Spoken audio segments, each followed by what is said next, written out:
this is Janelle from the Cook Family Homestead. I'm here to show you how we store flour for long-term food storage.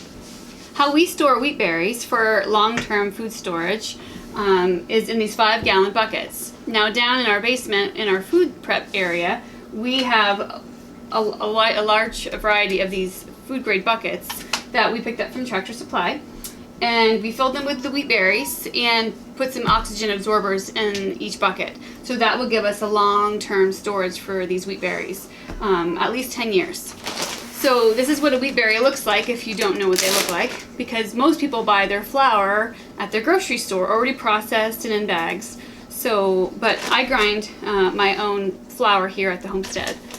And wheat berries come in this form. So these are the little seeds that you pick off the wheat plant, and usually they will go to a mill, and that's where it's ground down in the flour.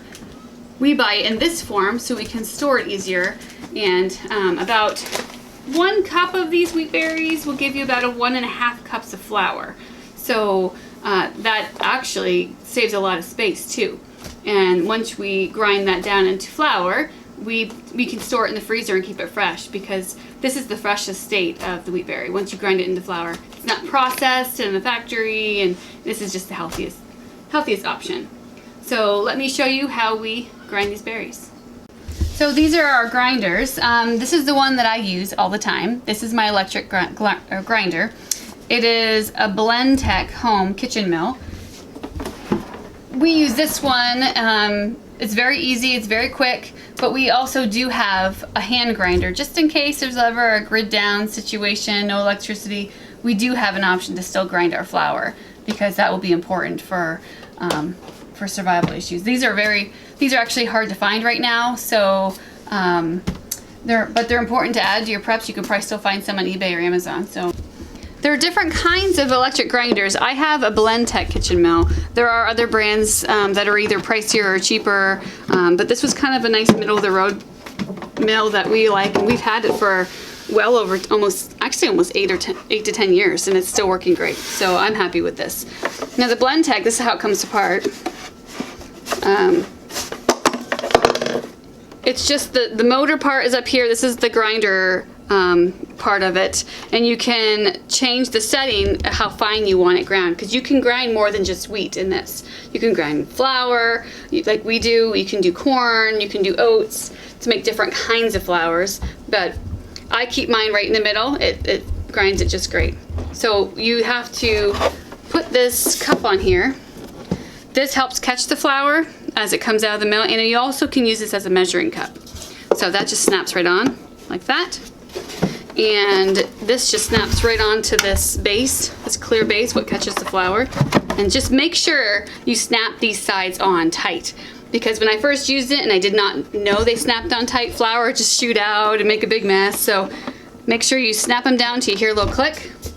And they have these little filters that come in the side. When it starts to get pretty full, you want to pull the filter out to let some of the excess flour shavings out, and then you want to put it right back in. So all you do is plug this in. We'll put some wheat berries in there, and we'll show you how it works. All right, so I take a measuring cup, and remember, about 1 cup of wheat berries makes about 1.5 cups of flour. But you can put quite a few in there at a time, and we grind up quite a bit at a time because we like to have it on hand just when we're ready to bake. It stores nice in the freezer in gallon-size Ziploc bags. Or I do keep a container in my cupboard that I can use every day. So I fill it up nice and full, and then you can turn it on. It is kind of loud, but it does the trick.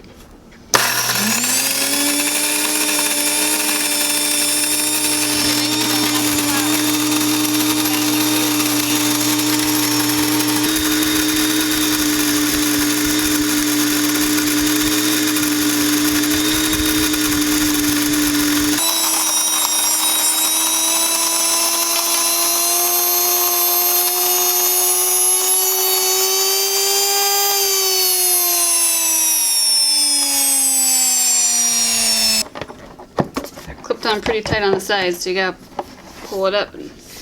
There's our mill full of flour. This is gonna have a lot of flour in it too, so pull that off and dump that in there. And you'll probably have some flour up here in the motor part, so I usually just wipe that out. Add it to the big bowl. And it's nice and warm. You can feel it. It's pretty hot there. And that's your wheat berries ground into fresh flour. It has everything. There's no processing.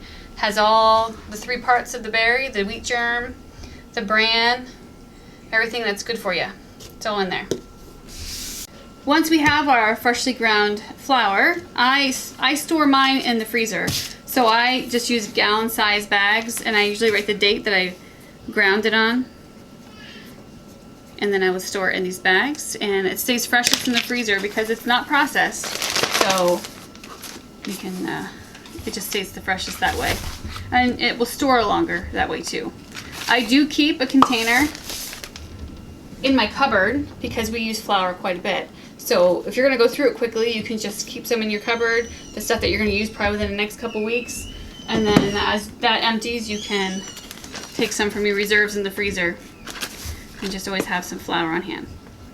So, okay, so after I did the first round, I would probably do that about 2 more times, so I get at least 6 bags of fresh flour in the freezer, and then we're good to go to bake for a while. So thanks for watching. That's how we store our flour long term.